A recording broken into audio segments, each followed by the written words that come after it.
Hola amigos y amigas de Esto no prendió cabres. Como estaba prometido, hoy día tenemos una entrevista con el caballero que está, a ver, para dónde, acá a mi lado, don Ángelo Olivares, que nos está viendo desde España.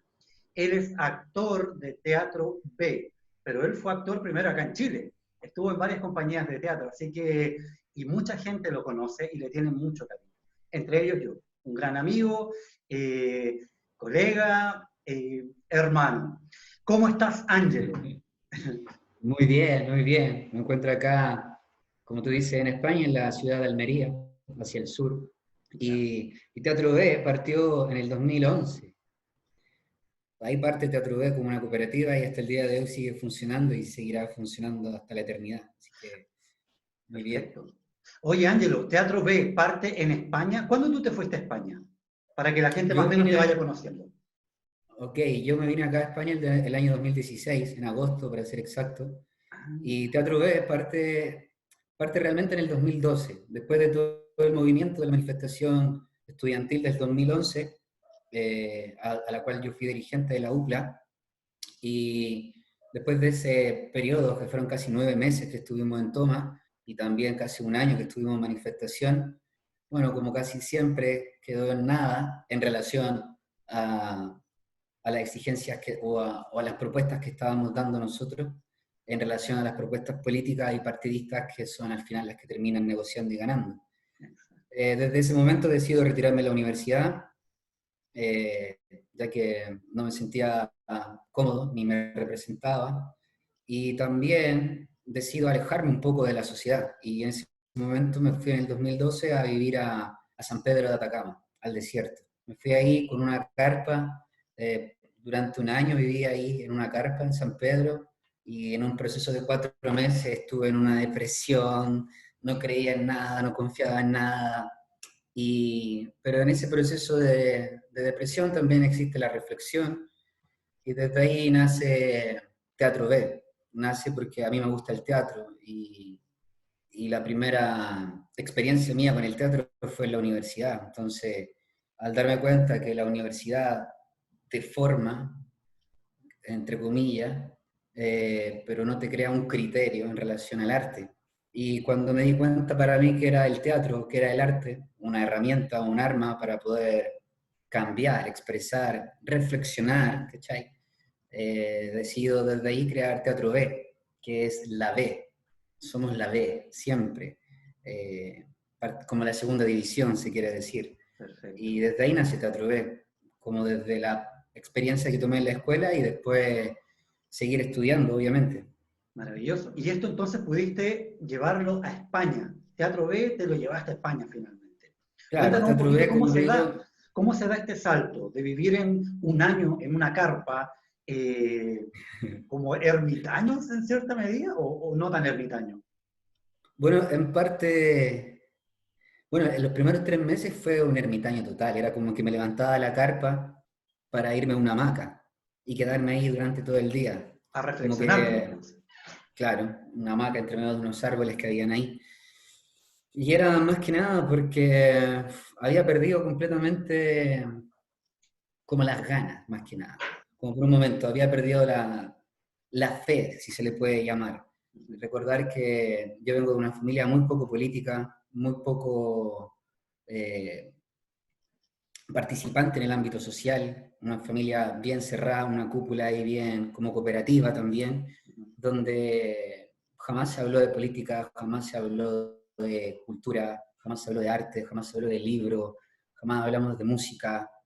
eh, y entonces para mí la universidad al entrar fue como un niño viniendo del campo a la gran ciudad, ¿se entiende? Así de ingenuo. Y bueno, estando dentro de la universidad aprendí un montón de cosas, inclusive que la universidad no era lo que uno ya pensaba.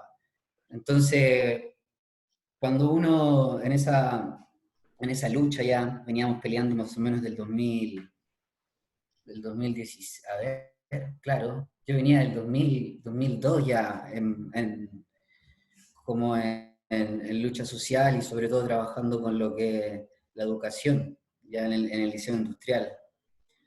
Y bueno, pensando que las personas que estaban en el poder, a las cuales nosotros le dábamos ese poder y lo elegíamos, eran, entre comillas, los que tenían que solucionar nuestros problemas, ya que eran las personas capacitadas, las personas que tenían como mundo y también tenían una educación, ¿se entiende? Y sobre todo como una especie de gesto de humanidad también.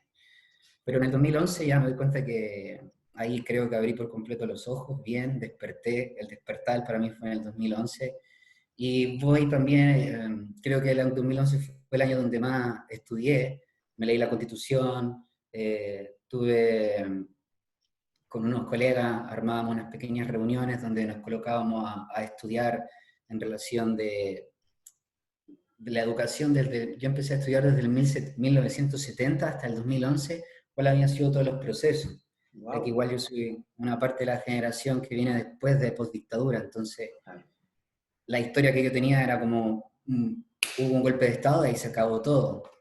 Entonces me puse a estudiar de ahí qué sucedió, y de ahí fui viendo un montón de cosas, y bueno, esto viene de todos lados, viene de la Cosas política, viene que me imagino que no te gustaron tanto también, ¿cierto?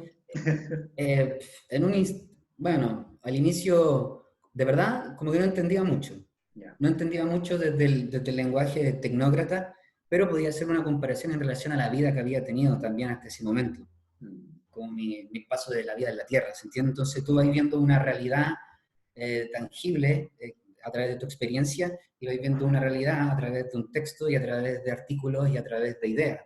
Y entonces tú hacías una comparación y vais viendo muchas cosas diferentes de la realidad y no una utopía, de la otra realidad, ¿cachai? Esa realidad que se pretende llegar a ser, se pretende llegar a tener, y también tu realidad también, ¿cachai? Entonces, también vi la diferencia de clase, un montón, y yo era desde una clase donde el esfuerzo y sobre todo el apoyo no era tan fuerte por parte del Estado, ¿se entiende?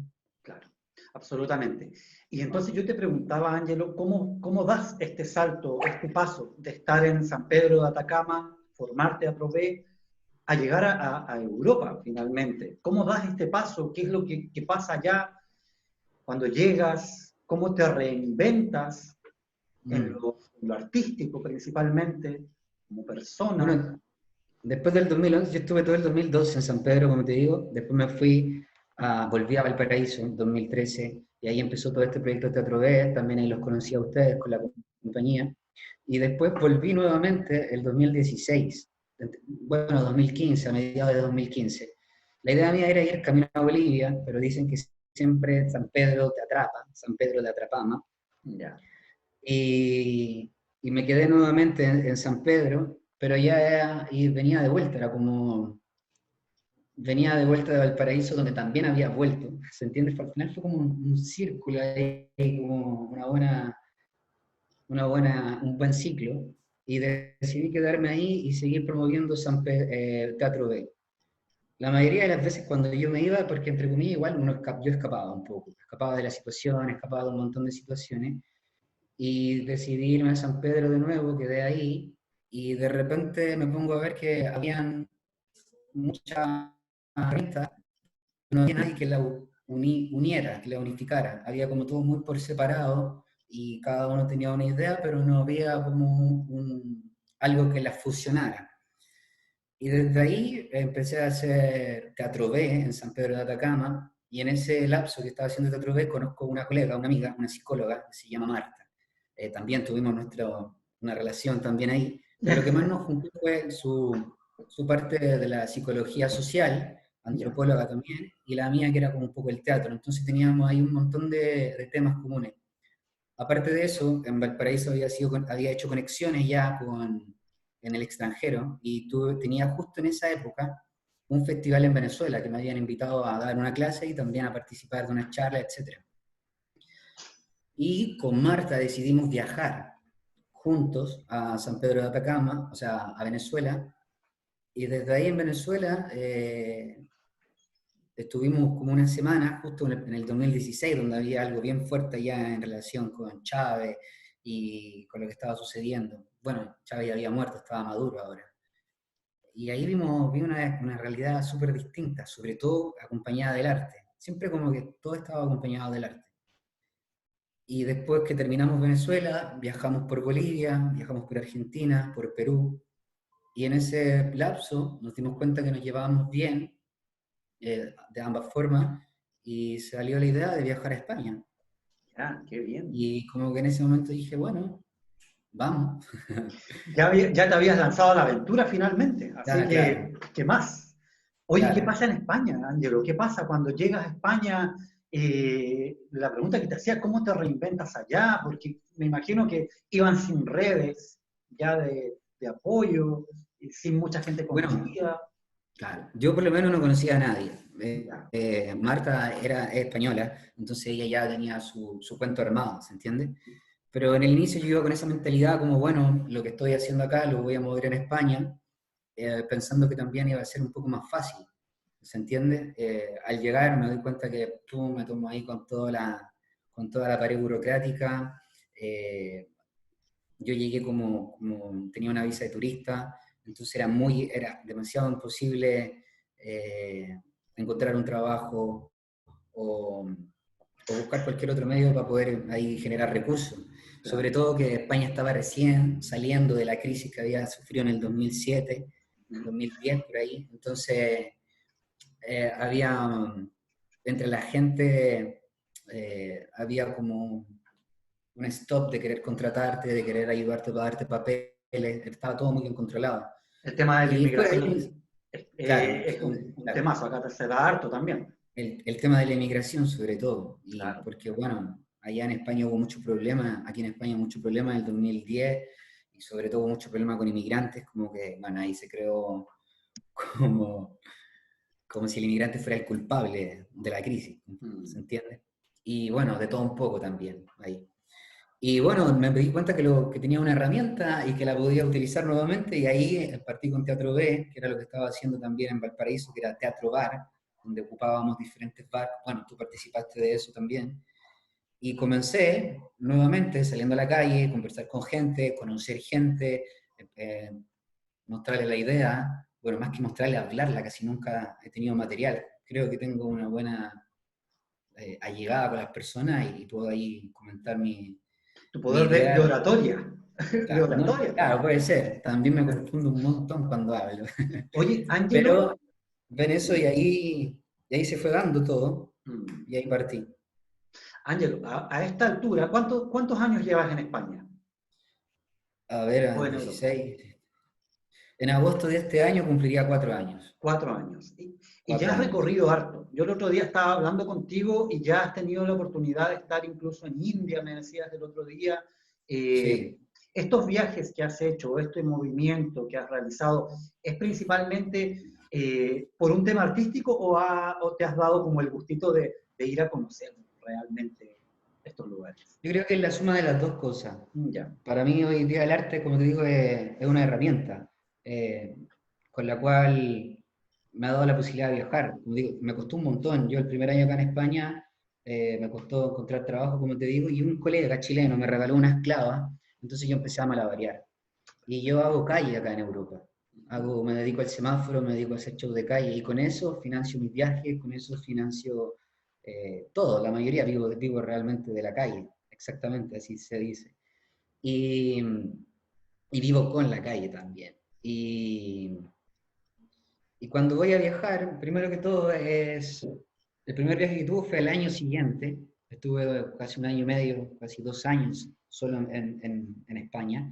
Y cuando ya obtuve mi residencia, lo primero que hice fue tomar mis maletas y me fui a viajar. ¿Cuál es una de las cosas de viajar? Lo primero es, en la calle tú conocí un montón de realidad.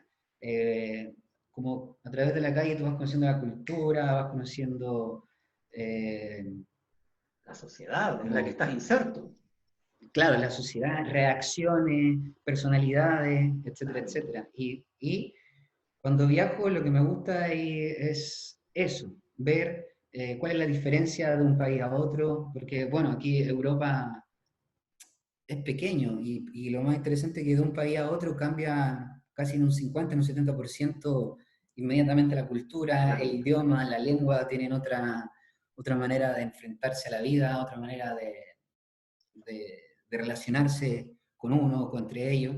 Y Exacto. todo eso tú lo podéis ver a través del semáforo. Y, y a través de eso vais viendo que todos los países en el mundo tienen las mismas problemáticas. Problemas de clase, problemas de dinero, problemas de arte, problemas de cultura, dominación, etcétera. La Entonces, desigualdad finalmente. es una cosa así, la desigualdad se puede decir, pero no sé si la desigualdad, pero si lo vemos de un punto de vista económico y de político y de cómo se manejan los países, quizás puede ser, Claro. pero si lo vemos desde el punto de vista humano y de cómo se relaciona con el entorno, yo creo que no hay tanta desigualdad, sino lo que se busca más que nada es que tú tengáis un referente de vida y alcanzar ese referente de vida, y ese alcance y esa meta genera igualdad en el cómo llegas. Pero, por ejemplo, en la India una persona vivía al frente de una playa, en una casa que para él era una casa hermosa, que nosotros le llamaríamos una toma, ¿cachai? Y Wow. tenía, se alimentaba, es muy barata la comida ahí, y él vivía muy bien y estaba feliz. Y al lado de su casa había una gran mansión, y esa manera de convivir no generaba una separación, al revés. Entonces te vais dando cuenta cómo los países se van armando y cómo la gente dentro de sus países o de su tierra o donde estén ubicados también se van haciendo como, ¿cómo explico? Se van haciendo fuertes, ¿se entiende?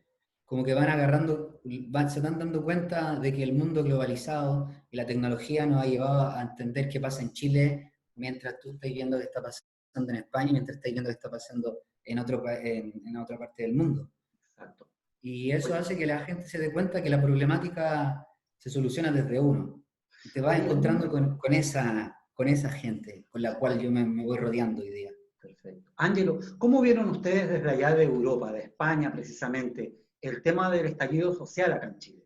¿Cómo lo vieron? ¿Cómo llegaba? ¿Qué información llegaba, por ejemplo? A mí el estallido social me tocó en Estados Unidos. Estaba ¿Estabas en en Estados Oregón. Unidos? Ya, mira. Estaba en Estados Unidos, en Oregón, estaba trabajando allá. Y para mí bueno, me dio como una alegría tremenda porque yo sentía que en algún momento esto debía estallar. También, sin embargo, me daba impotencia en relación de cómo lo estaba llevando, se estaba manejando desde los altos mandos. Y también tenía muchas ganas de ir para allá, ¿se entiende? Fue Claro, de como, estar imagínate, me acá. compro un pasaje, me voy. Finalmente tú Y habías estado en la lucha desde el 2012, estás contando 2011, de más claro, te deben haber dado ganas de estar acá en el estallido, durante el estallido. claro, porque, bueno, imagínate, como digo, del 2002 que yo estoy en las calles y era el año 2000, ¿cuándo fue? El 2019, octubre, y era la suma de todas esas manifestaciones juntas por una sola causa. Entonces era como, había que ir. Sin embargo, también lo pensé y decía, bueno, creo que necesitaba también yo ordenarme bien, porque a mí lo que me nació fue como las ganas, la ansia, la ¡buah! Pero creo que más grande también uno va pensando y va ordenándole bien la cabeza y va viendo los tiempos. Y en ese momento, bueno, ganas tenía de ir, pero tampoco era una persona importante y tampoco creo que lo sea ahora. Pero sin embargo, para mí, creo que tomarme el tiempo y de ordenarme bien personalmente me permitía después entrar de una manera más amplia al colectivo, ¿se entiende? Por eso fui después en diciembre. Perfecto. Oye, Ángelo, eh, ya como Bueno, para... y en España, perdón, y Dale, cuando dale, volví dale. acá, en España, cero información de eso, cero Ah, información del estallido. ya. Acá no llega mucha información a través de la televisión abierta, te puedes encontrar con los canales de red, como el Facebook de chilenos en Barcelona, chilenos en Girona, chilenos en Alemania, etcétera. Pero la información en España en general, dentro de la televisión abierta, es raro, muy cerrada, porque hay mucho interés de por medio de parte de la política y la economía española en Chile. Entonces, mostrar a ese país ahora en esta situación también genera que Chile dentro del continente es como visto como uno de los países que va en proceso más avanzado en el desarrollo, a través de su economía, a través de su política, Más a través de estable, cómo, etcétera. estable, entre Claro, una comillas. estabilidad. Mm. Pero como te digo, simplemente cada vez que te preguntan de dónde soy, de Chile, dices, ah, está muy bien la economía, ¿cachai? Y bueno, yo siempre digo, bueno, sí, está bien, de aquí hacia afuera, pero dentro la repartición, de la forma que se maneja la situación económica en Chile no es buena. Hay mucha gente endeudada, eso es estar bien. Hay gente que tiene cosas, que puede comprar cosas, pero se tiene que endeudar. Finalmente es eso, Chile. Claro, claro. Por Bueno, ahí aquí está está pasando llevando. exactamente lo mismo. Aquí hay como un retroceso, es súper extraño eso. Es como que hay un avance tecnológico, estético, la gente es súper educada, un poco más culta, pero internamente hay como un retroceso. Sobre todo, no sé, acá tienen buena salud, buena educación, que yo hoy día la sigo considerando buena, pero para la gente que vive acá cada vez va en decadencia. Y después que uno hace un estudio, yo por ejemplo empecé a dar clase a tercera edad, entonces me junté con mucha gente mayor, y la mayoría de las personas que iban a mi clase eran mujeres, entonces conversábamos un montón en relación de sus épocas de escuela, en relación de sus años mozos, si se quiere decir, y íbamos conversando y tú te vas dando cuenta que de verdad esto va en decayendo, va, todo se está privatizando, está pasando lo mismo que en Chile en el 90, Lo mismo, lo mismo. pero aquí, pero siempre de una manera menos visible, como menos dañina, menos, ¿cachai? Como que Claro. aquí la gente después de la crisis empezó a dar cuenta que podía, bueno, lo mismo en Chile en el 90, después de la crisis empezó a poder adquirir más cosas, empezó aquí el concepto de endeudamiento, no a gran escala como la tenemos en Chile, pero la gente se empezó a dar cuenta que podía salir, comprar, viajar, y que entonces eso significa que había un crecimiento Y eso te da en la esa sensación, digamos, de crecimiento económico, de estar claro, bien, pero claro, ¿qué claro, es lo como, que pasa, digamos, internamente? Si uno vive exacto. endeudado, Exacto. No es tanto Ángelo, acá así como tal, pero sí va va en ese punto, sobre todo con los jóvenes de acá. Los jóvenes de acá es como la generación del 90, los no estoy ni ahí, en esta época. oye, Ángelo, como para ir cerrando, te quería preguntar cómo se está viviendo un poco la cuarentena, todo esto con lo de la pandemia del COVID, cómo se está viviendo en España, cómo tú ves lo que pasa. Acá se habla mucho de Italia, por ejemplo, Yo de Italia. de España también, pero principalmente de Italia. ¿Cómo lo ves tú de allá? Porque acá llega cierta información y tú A estás mí me gustaría viendo preguntarte cuál es la información que tú manejas con respecto a España, porque es muy con respecto a interesante España. también. Bueno, yo por ejemplo, me trato O lo que de llega por la televisión abierta, por eh, ejemplo, de España. en que, por ejemplo, España, con una gran cantidad de casos de contagios diarios, ¿ya? Y ahora Claro. ha comenzado a bajar. Eso es lo que yo tengo entendido. En Italia igual, ¿ya? Y acá en Chile, todo lo contrario, vamos en aumento. Estamos, ponte tú, en 3.500 casos diarios. Claro. En España ya pasaron por eso. Claro, por ejemplo, acá en España son casos confirmados, son como 250.000 casos, fallecidos, hay casi 30.000, y de gente recuperada son más o menos 350.000. Eso es lo que se lleva hoy en día acá. Y, y aquí se pasa por fases. Por ejemplo, en un inicio como no se lo creían mucho. Como lo primero partió en China, y en un inicio era como, bueno, aquí no va a llegar, como... Acá pasó lo Porque mismo. ¿ah? Pasó lo mismo.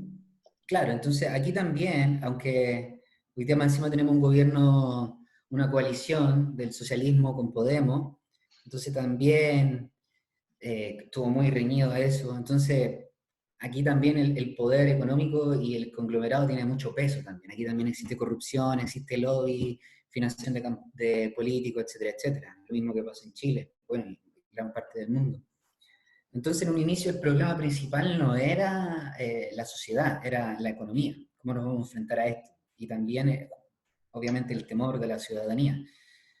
Y cuando en Italia, llega a Italia, y empezó a llegar así, pero en Italia llegó fuerte, llegó de una, no llegó así como con una preparación de una semana, que hubieran 10 casos, no, llegó de una, y empezó a subir muy rápido, ya pasamos de 100 a 1000 de un día a otro, y muere un montón de gente. Encima llegó también en Lombardía, una de las ciudades hacia el norte de Italia, también, como la zona norte de Santiago, ¿se entiende? Donde vive gente que tiene al final empresas, dinero, empezó a Poder llegar ahí. adquisitivo, digamos.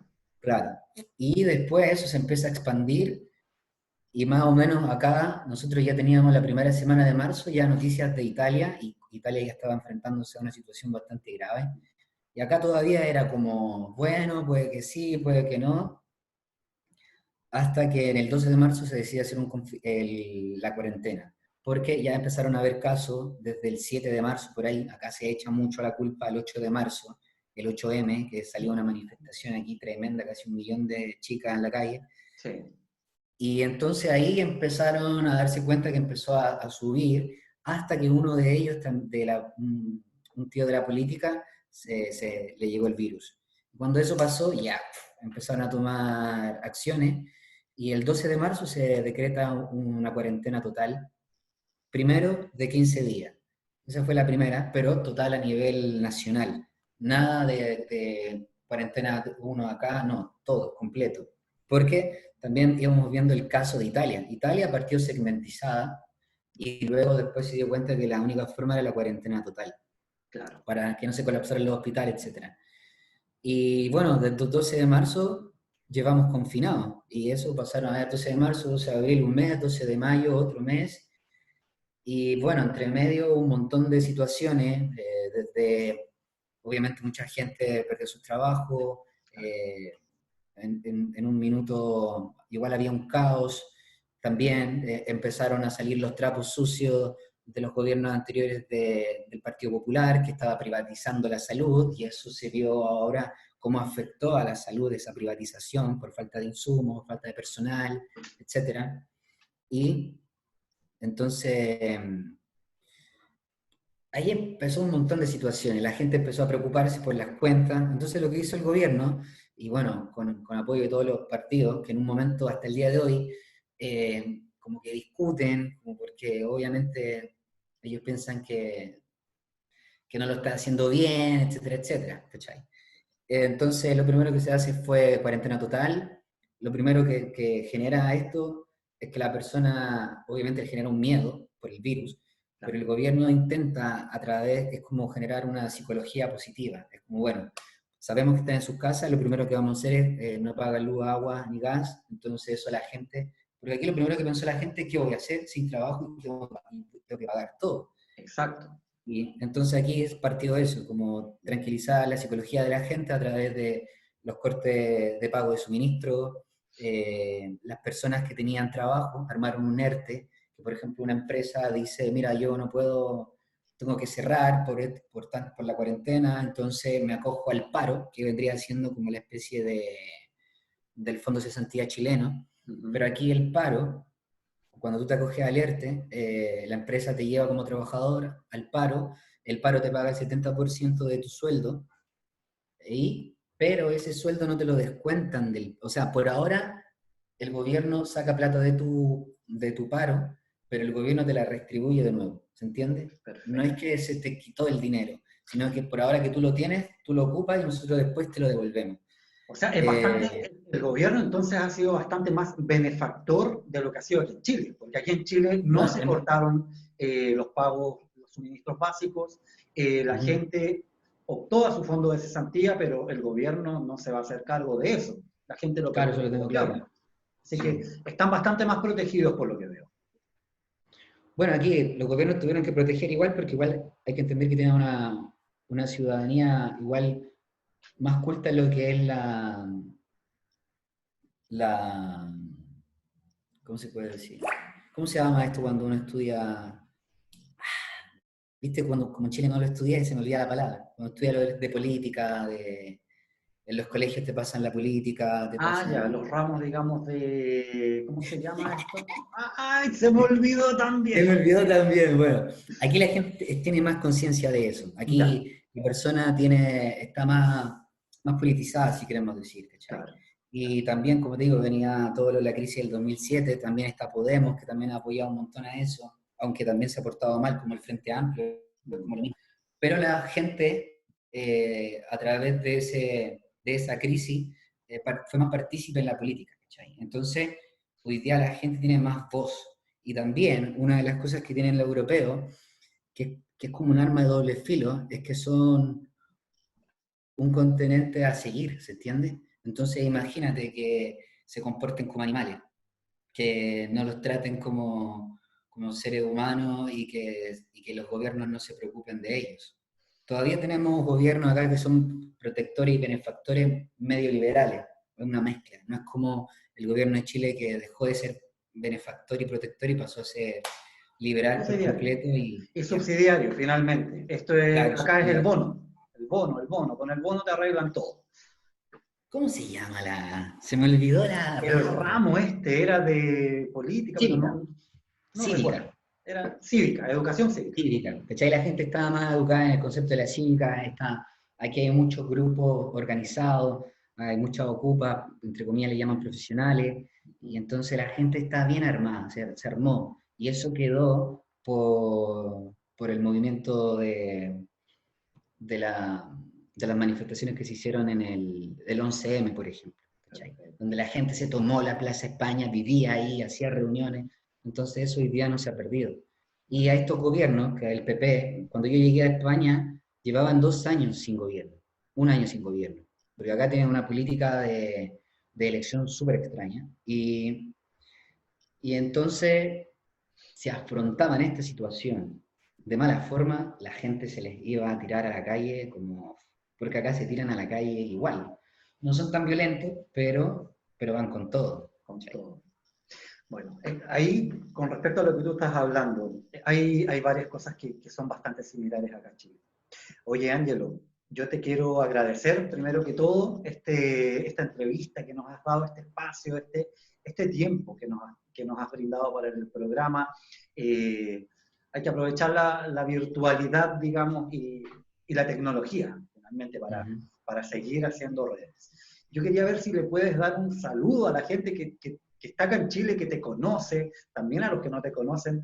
Por ahí estaba viendo un mensaje de Gloria de Teatro La Feria, que dijo, hoy, pero Sí. no lo puedo creer, Ángelo trabajó con nosotros, ¿ya?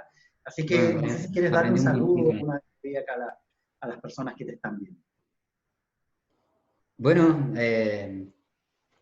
un saludo para todas las personas que conozco y las que no. Sé que están pasando por una situación bastante difícil, psicológicamente y físicamente también, eso afecta. Pero sin embargo, yo creo que hoy día hay que dejar de pensar de que el poder tiene el poder de solucionar y transformar ese poder en algo más colectivo, propio, en comunidad, e ir a tomarse los supermercados, lo que hablábamos el otro día.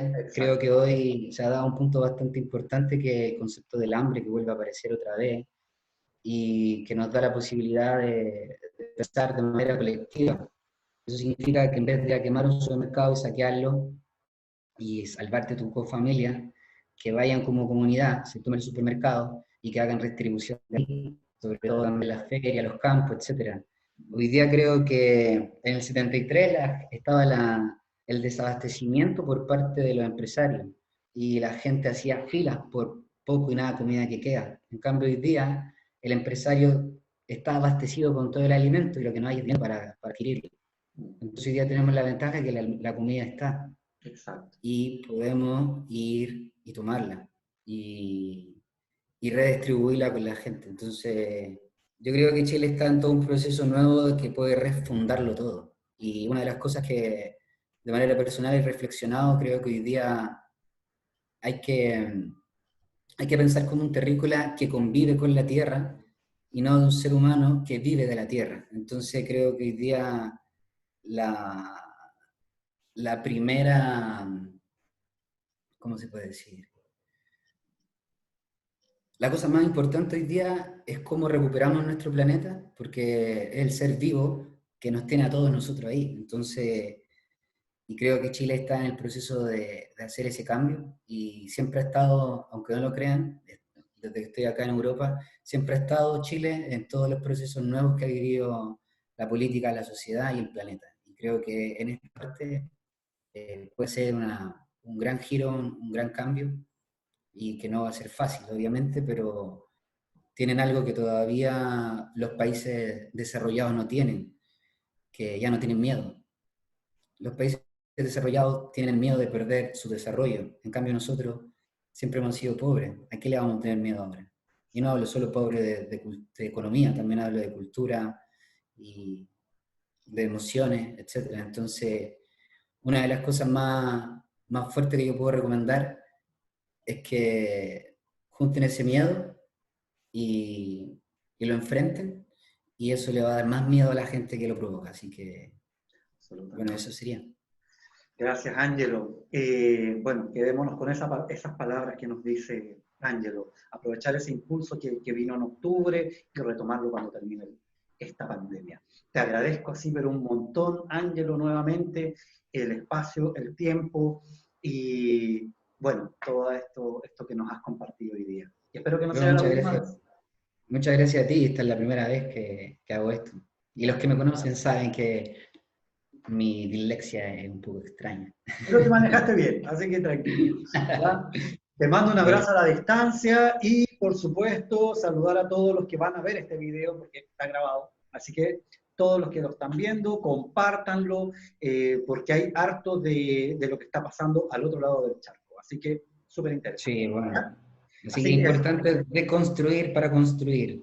de construir y construir, quedémonos con eso. Así es. Ángelo, un abrazo y nos estamos viendo en otra ocasión. ¿Ya? Muchas gracias por la invitación también. Esto no prendió cabres. Ti, ti, ti, ti, tin.